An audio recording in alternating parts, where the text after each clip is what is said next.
প্রিয় মৎস্য খামারে ভাই বন্ধুগণ, আসসালামু আলাইকুম। তো আশা করি সকলেই ভালো এবং কি সুস্থ আছেন। তো বরাবরের মতো আপনাদের মাঝে আবারও একটি নতুন ভিডিও নিয়ে হাজির হলাম। তো আপনার ভিডিওর স্ক্রিনে যে মাছগুলো লক্ষ্য করতে পারছেন, এগুলো হলো অরিজিনাল দেশীয় জাতীয় শিং মাছ।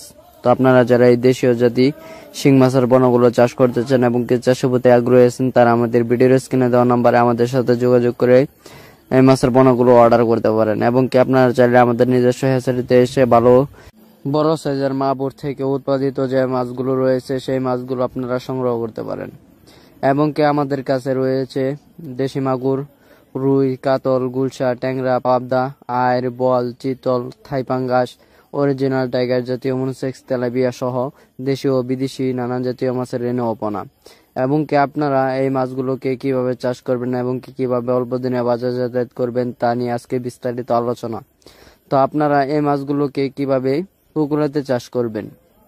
এই মাছ চাষের সম্পর্কে পুকুরটা আপনার কিছুটা রোদের আলোয় থাকতে হবে এবং কি পুকুরটি শুকিয়ে নিচের স্তরে রোদ লাগাতে হবে। তারপর আপনারা পুকুরে যদি কাদামাটি বেশি হয়ে থাকে তাহলে ওর ফলে কিছু কাদামাটি কমিয়ে নিতে হবে। এবং কি পুকুরের চারপাশে যত ময়লা আবর্জনা রয়েছে ওইগুলো পরিষ্কার করে, যেরকম রয়েছে টিএসপি সার, মাটিয়া সার, আরো বিভিন্ন ধরনের সার এবং কি সমিতন রয়েছে যা আপনারা পুকুরে ব্যবহার করে তারপরে এই মাছগুলো পুকুরেতে ছাড়তে পারবেন।